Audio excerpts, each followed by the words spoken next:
Broadcasting from RTN 16 Studios, this is Spotlight on Rowlett.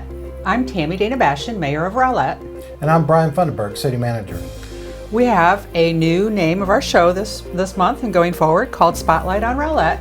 And we've freshened up our show and have some new graphics, and we hope you enjoy it. Every month we're going to be spotlighting a particular topic and including lots of our other information that we include every month. Let's go, Mayor. Let's start our show with a topic that everyone is still buzzing about. This month's spotlight story is Sapphire Bay.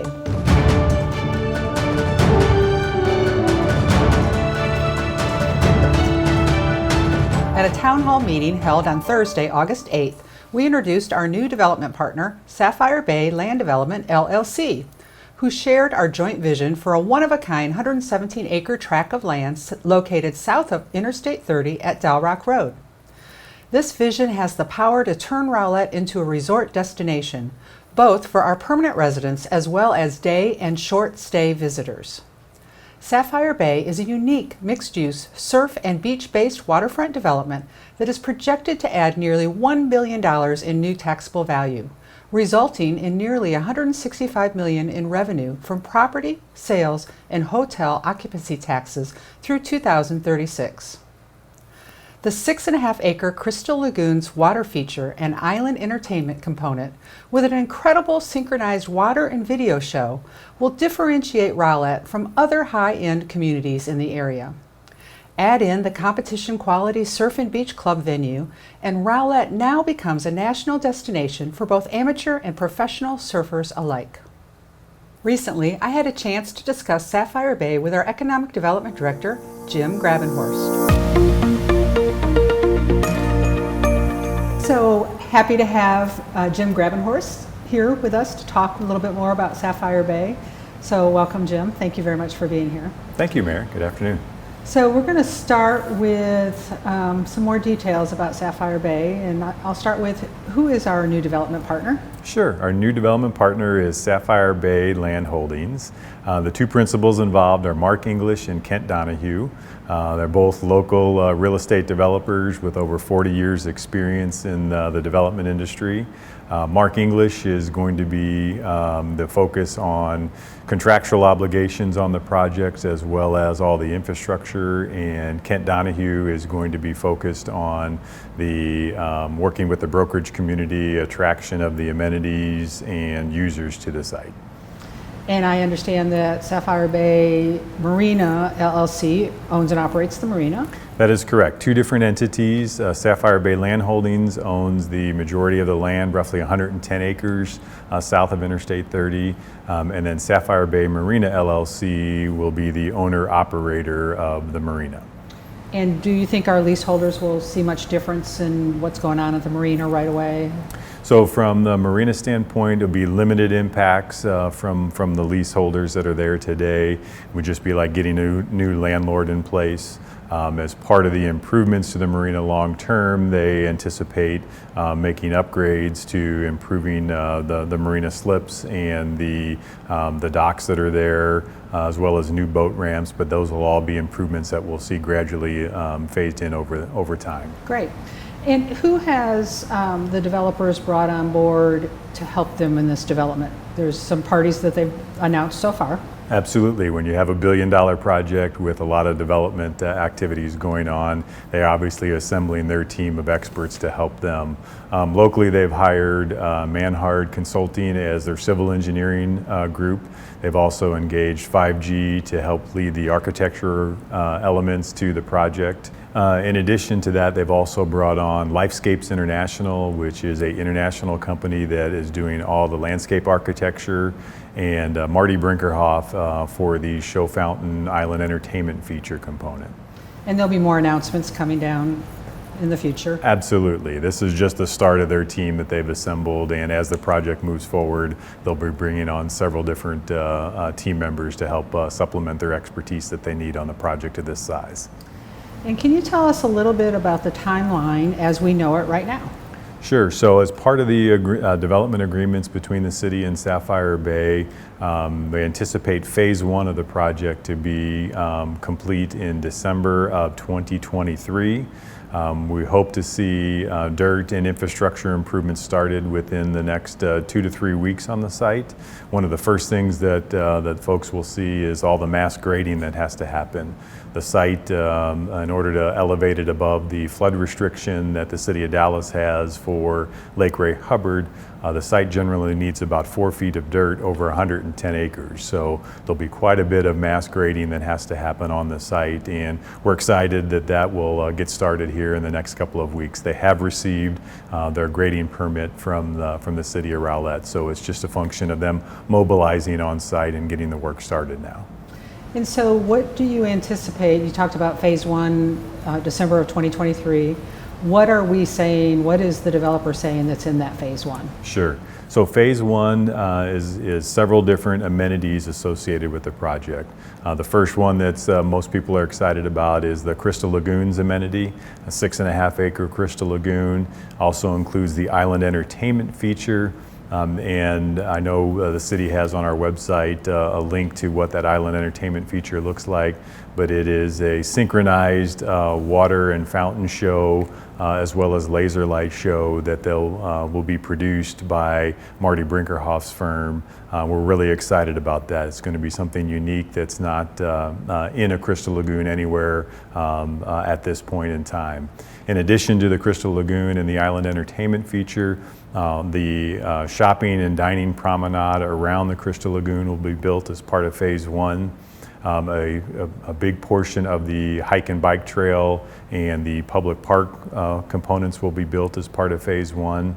All the major infrastructure, so water, sewer, a lot of the things that are underground that people don't see initially, that'll be part of phase one, as well as the main streets associated for access to the site will be built in phase one. And then the hotel and conference center and resort are all planned to be part of the phase one project associated with Sapphire Bay. And the Surf and Beach Club also. That is correct. Thank you for that reminder, Mayor. The Surf and Beach Club is really going to be a spectacular venue, kind of a unique surfing competition, quality surfing venue that hasn't been done anywhere in the U.S. And we're really excited about that. The developer did a great job in their presentation talking about that component and what it's going to bring to this region. So we're excited about that element. You know, we think it's going to be a real big spectator area. You know, people can sit at the restaurants and watch the surfing that's going on. They can sit at cabanas at the beach, enjoy the Crystal Lagoon. It's just going to be the whole atmosphere, resort style atmosphere that's going to be incredible throughout that area. No question, and you know, with surfing becoming part of a Olympic venue or sport, we anticipate that in leading up to the Olympic Games that there's a potential to have events here that will be televised nationally and internationally. That's the type of caliber of venue that's going to be created at Sapphire Bay. And so it's been a big topic of discussion about the Crystal Lagoon. Is the public allowed in the Crystal Lagoon or are they not? Let's talk a little bit about, you know, what is the Crystal Lagoon? Is it a swimming pool? Is it a body of water that has programming? Can you help the public understand what the Crystal Lagoon is and how the public can be involved with it? So I think one of the interesting things, again, is a lot of the perception is the Crystal Lagoon is just a big swimming pool. And that is not the case at all. Sapphire Bay is bringing on a specialized company, Venue Blue, is one of their experts that they're bringing on that's going to manage and operate the Crystal Lagoon component as well as the Surf and Beach Club.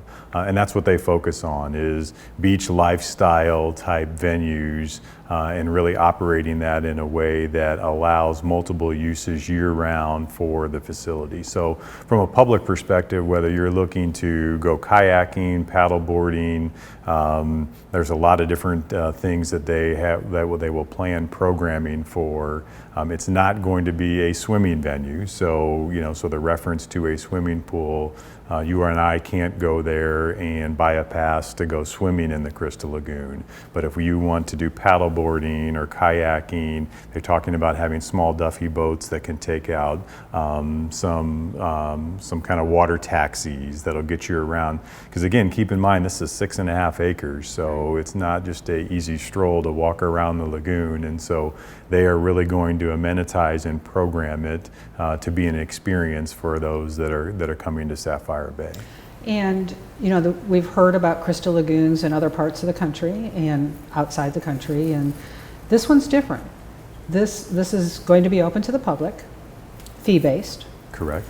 And there's crystal lagoons in other locations that are only for the residential neighborhood that they're in, or they're very specific to that area. So this is much different in that regard, and that it will be open to the public. Absolutely. And so again, most of the crystal lagoons that are open in the U.S. today are tied to master plan residential communities, and where it's an amenity for the residents that live in those communities.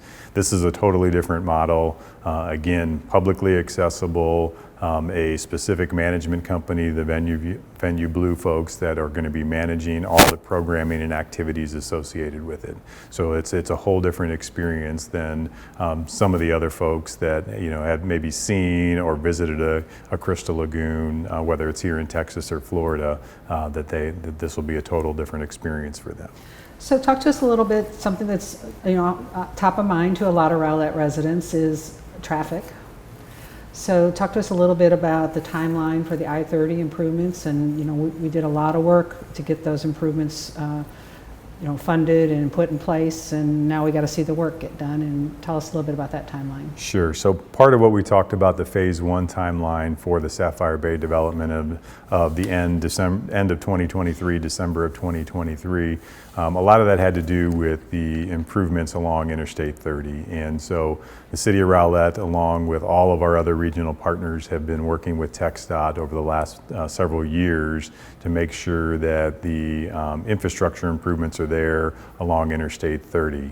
And so right now where things stand is the timeline for the I-30 improvements from Bass Pro Shop to Dow Rock are timed to be completed in roughly the same time frame, sometime to the middle to the end of 2023. And so those improvements include new bridge structures on both the north and south side of the existing main lanes that run along I-30, 3 lanes in each direction, as well as a hike and bike path. Improvements to the shoulders on the main lane, so you'll have 4 lanes of traffic as well as 2 complete shoulders on the main lanes of Interstate 30. So 8 lanes going across the lake on the main lanes, as well as 6 lanes of traffic on the new bridge structures that are going to be built. It's about $130 million commitment from the state of Texas to make those improvements. And as I mentioned, the regional partners, Garland, Rowlett, Rockwall, North Central Texas Council of Governments, all the regional partners have been working together to make sure that this transportation project happens in a timely manner, knowing that Sapphire Bay development was coming. So how does this all benefit Rowlett? How does this help our citizens? Well, first of all, a project of this scale, we're talking about Sapphire Bay being $1 billion investment in our community. Those projects don't come along that often. This is a type of legacy project that will have a lasting impact on this community. So $1 billion investment in Rowlett. Is going to generate about $165 million in revenue, fiscal impact to the city when it's completely built out. The amenities to the residents is having world-class amenities, whether it's the hotel and the resort and the conference center to hold events at, whether it's corporate events, whether it's weddings, whether it's parties, things of that nature. To have that type of facility, that caliber of a facility in Rowlett is going to give us brand recognition, not only in DFW, but also nationally and internationally with the Surf and Beach Club. So there's just so many components to this project that's going to put Rowlett on the map and make us recognized not only in DFW, but also internationally as well. In addition, the citizens are going to have access to some amazing amenities that aren't in DFW today. And so whether it's the Surf and Beach Club, whether it's the Crystal Lagoon, the restaurants and the retail and shopping environment that's going to be created there is going to be something that allows the Rowlett residents to stay here, support local, and not have to drive to different venues to have those types of experiences. So, $1 billion investment, does this happen overnight? Absolutely not. And so, when we talk about the timeline on phase one, 2023 doesn't seem that far away, but in reality, there's going to be a lot of things happening between now and when we see the first buildings going vertical on the site. And so, as I mentioned before, there's a lot of mass grading work, dirt work that has to happen on the site to elevate it out of the flood restriction that's currently there with City of Dallas. Once that happens, then all the infrastructure goes in. So the things that most people don't see that's underground, water lines, sewer lines, storm lines, all of that will be about a year-long process to get those improvements in before we start to see vertical buildings happening on the site. And once that happens, that's phase one. We anticipate this project to be built out, this $1 billion investment, to take about 8 to 10 years. From start to finish, and a lot of that is driven on market timing, but again, that's the expected range of time for the build out of this project. Well, Jim, I personally want to say thank you for everything you have done. You've been so instrumental in this. There's lots of people that have been involved in this, and I'm so glad we're at this stage and that we're seeing the dirt move, and we have such a great vision. I mean, we had a great vision to begin with, and this is even better. The Surf and Beach Club adds such a new dynamic to this development that's going to bring a lot of value to this community. So thank you, and thank you to the citizens. Your patience hopefully is being rewarded, and the citizens were a big part in our decision making to hold steadfast to our original vision.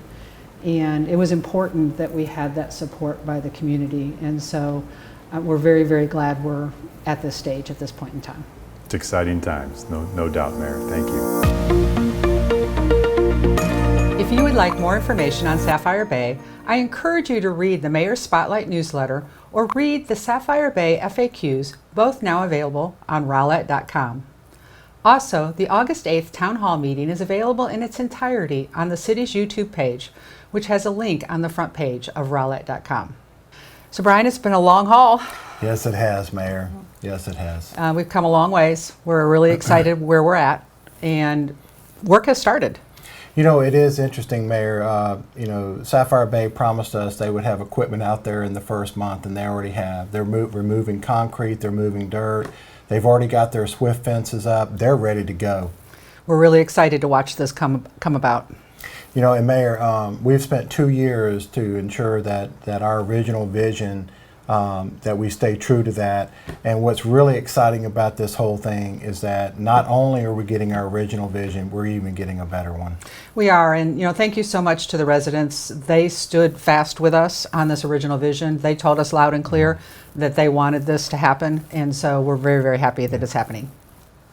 The City Council will vote to approve an ordinance formally adopting the fiscal year 2020 budget during the regular City Council meeting on Tuesday, September 17th. If adopted, the new tax rate would become effective October 1, 2019. On August 6th, I had the chance to present the City Manager's proposed budget for fiscal year 2020 to City Council. Since delivering that presentation, we've had 2 budget workshops with staff and City Council and conducted the first public hearings on the ad valorem tax rate and the proposed budget. It's not too late to let your voice be heard. The final public hearings on the proposed budget and the ad valorem tax rate will be held on Tuesday, September 3rd during the regularly scheduled council meeting beginning at 7:30 p.m. To view the fiscal year 2020 proposed budget and my presentation, as well as the budget workshop meeting videos, please visit the city's website at Rowlett.com. Mayor, this budget has been a particular challenge. It is interesting that even in a time when resources are increasing, other things are decreasing, and change is coming at us at a pace that's just unbelievable. Yes, and it's not only change this year, significant change this year, we got significant change coming down in future years. And this is the single most important thing your staff does every year. This is the single most important thing our city council is responsible for. And it's taken a lot of time and effort and analysis, and we're taking this very, very seriously. And it's important. The tax dollars, are come out of our residents' pockets, and with the increasing valuations, it's hard on everybody. So it's important that we make sure we allocate the resources of the city where they need to be allocated. Well, and Mayor, too, our strategic plan has helped us align new proposals and align the budget with our strategic priorities. But there were some really significant challenges this year, particularly related to public safety, and probably we'll see that continue in the future. Well, thank you to you and your staff for everything you've done. It's been a hard process, and we have a budget in place that will meet the needs of the city. And it's very, very important from a public safety standpoint that we allocated additional resources there. National Night Out in Rowlett will be on Tuesday, October 1st. This is a great opportunity for citizens and law enforcement to partner up against crime.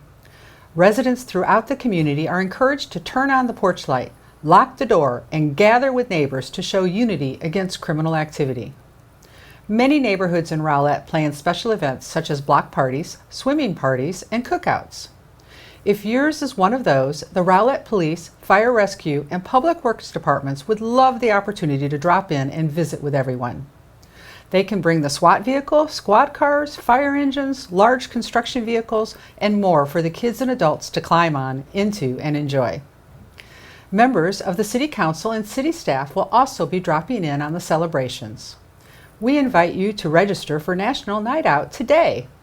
Please contact Community Services Officer Dana Reeves at dreeves@rowlett.com or call him at 972-412-6242 to register your neighborhood celebration or for more information. Recently, Mayor Pro Tem Martha Brown had a chance to catch up with Officer Reeves in studio to talk about National Night Out, as well as the civilian response to active shooter events or CRAZE training he teaches. Let's watch that interview.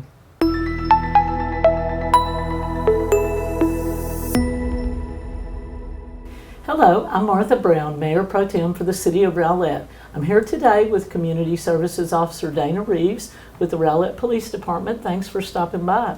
Very welcome. Let's start off talking about this year's National Night Out. So what does a typical neighborhood party look like? It's good food. Everybody brings some type of a potluck out or something like that. It's just a good opportunity for them to get to know their neighbors, their routines. It's perfect crime prevention for the city. It's one of my favorite things that we do as council, to get to go and just have a good time with all the community and get to meet the neighbors and neighborhoods. So I love the National Night Out, and hope that we'll have a lot of participation this year. And there's a lot of games too.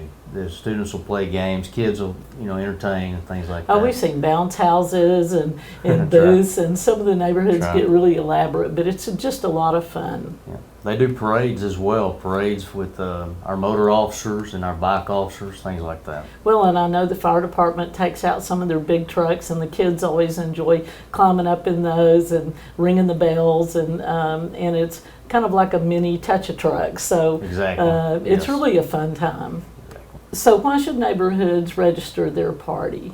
It gives us a schedule for us to attend everybody. There's really no way for us to get to your neighborhood if we don't know that you're having it. So if they'll register it through me, I'll know, and we can get people signed up to come out to your event. And we wanna know that you're having one. It's a really good point, Officer Reeves, because as council, and I know for PD and for fire as well, we try to coordinate that so that we can get around to visiting all of them. So switching subjects to something that's become a very serious topic, understand that you started conducting civilian response to active shooter events training, which is CRAZE. Can you tell me a little bit about that? It's a common sense approach. I don't give a canned answer on how to deal with a violent encounter, but we enlighten people to really know their business, know their location, know their homes, like that, know your exits, things like that, so that in case you are faced with a violent encounter, you know your area better than that person. So it gives you, basically it's a practice. You practice with your mind, you script. What would I do if this happens? And Kind of like with a fire drill or absolutely anything else that you prepare for. Yeah. It's not an absolute, it's not foolproof, but it gives people something, a tool to work with. So how long are the classes? It is a 3-hour presentation. I'll give a break in the middle, obviously, but it's pretty in-depth. It's an in-depth class. Well, this class is available to all citizens and businesses, and you can be notified of any upcoming open classes by filling out a form at rowlett.com/craze. Yes, and we do plan on, after November, we plan on doing this once a month, and it's going to be with a larger venue. Well, thank you for stopping by and for all that you do. Absolutely. Thank you. Enjoyed it. Stay tuned for some information that's near and dear to my heart. It's the Tri-City Cleanup on October the 5th. Free event t-shirts will be given to the first 1,000 participants, so pre-registration is encouraged. Please visit tricitycleanup.org to register. And here's City Manager Brian Funderburk with more details. Thanks, Martha. The third annual Tri-City Lakeshore Cleanup of Lake Ray Hubbard will be held on Saturday, October 5th from 8 a.m. to 1 p.m. Keep Dallas Beautiful, Keep Garland Beautiful, and Keep Rowlett Beautiful are partnering together to host a cleanup of Lake Ray Hubbard as part of the Keep Texas Waterways Clean program. Volunteers from across the Dallas-Fort Worth area will work to clean up litter along the lake shoreline and down Rowlett Creek. Lake Ray Hubbard borders Garland and Rowlett and is an important amenity for our community. Free event t-shirts will be given to the first 1,000 participants, so pre-registration is encouraged. To register, please visit tricitycleanup.org. You know, Mayor, I am so appreciative of these groups like Keep Rowlett Beautiful and Keep Garland Beautiful that do these kind of things for their community to help keep them clean. You know, this is a great partnership. We've done this several times now, and Dallas comes in, and it's important. It's important, you know, it's their water supply. And these organizations really partner for this event, and our citizens step up. And we are so appreciative. The shoreline gets a lot of trash coming down the creek, and this is a great event to help us with that. Yes, it is, and I will tell you, Mayor, they've been doing this thing for years. It just looks wonderful when they're done, and we really appreciate them so much. Every month, we answer your emails on air about city-related topics. It's a segment we call Ask the Mayor.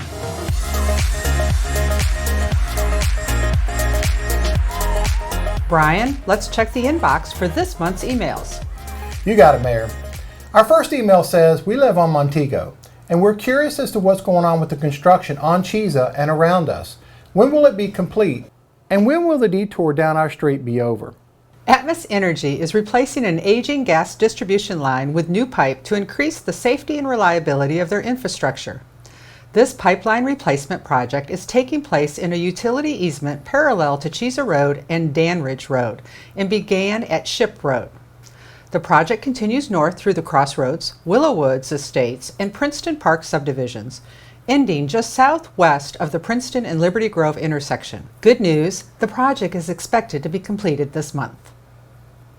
Our next email asks, Dear Mayor Tammy, I've lived on Toller Road since 2000. I've been involved with my neighbors for years trying to reduce the constant speeding down our road from Liberty Grove all the way to Castle with only one stop sign. We've had pets killed, mailboxes and cars hit. We need police presence during rush hours. I'm very concerned with the new housing development on Hickox. The problem will only worsen. I appreciate any assistance you can provide. Speeding in our neighborhoods is always a concern of mine, and the Rowlett Police Department shares this concern. Research has shown that speed humps are not an effective mechanism to control speeding. The police department does employ other successful traffic calming methods. These include enhanced patrols in areas of citizen concern, including Toller Road. To that point, since January of this year, 28 speeding stops have been made on Toller Road, resulting in multiple citations. Additionally, the speed limit radar trailer has been utilized on Toller Road this year for weeks at a time. This trailer not only shows drivers their speed as they make their approach, but it also gathers traffic data. I asked Chief Brodnax for a one-day example of Toller Road information. He explained that the data from June 6 shows that 73% of the drivers were at or below the posted speed limit of 30 miles per hour, and that 26% of the cars traveling over 30 miles per hour were going 10 miles per hour or less over the speed limit. This demonstrates that those calming methods employed by the police department do work, not only on Toller Road, but all over Rowlett. Thank you so much for the great questions this month. If you have a question you'd like to ask the mayor about any city-related topic, email askthemayor@rowlett.com. Here are the public meetings in September. City Council meetings this month will be held on September 3rd and 17th. And don't forget, the final public hearing on the proposed budget and ad valorem tax rate will be held during the council meeting on Tuesday, September 3rd. Planning and zoning meetings will be held on September 10th and 24th. City offices and facilities will be closed Monday, September 2nd in observance of Labor Day. FCC will conduct garbage collection on their regular schedule. Don't forget to visit the farmers market in the village of Rowlett downtown before it's too late. The farmers market has changed from Thursday evenings to Saturday mornings.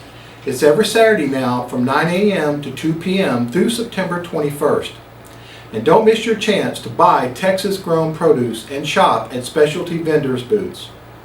The final dates this year are September 7th, 14th, and 21st. For more details, please visit thevillageofRowlettDowntown.com. It's the event you've been waiting for, Rowlett Recycles Day 2019.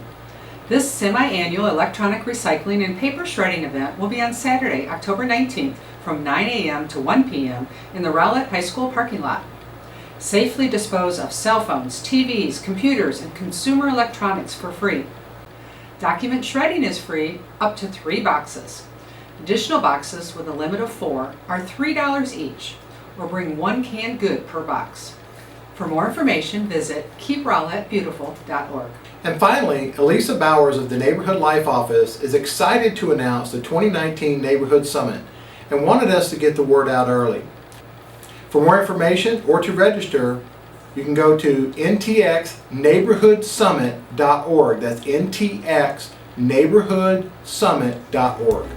Thanks for watching Spotlight on Rowlett. For the latest news and city information, visit the city's online home at rowlett.com and follow us on social media.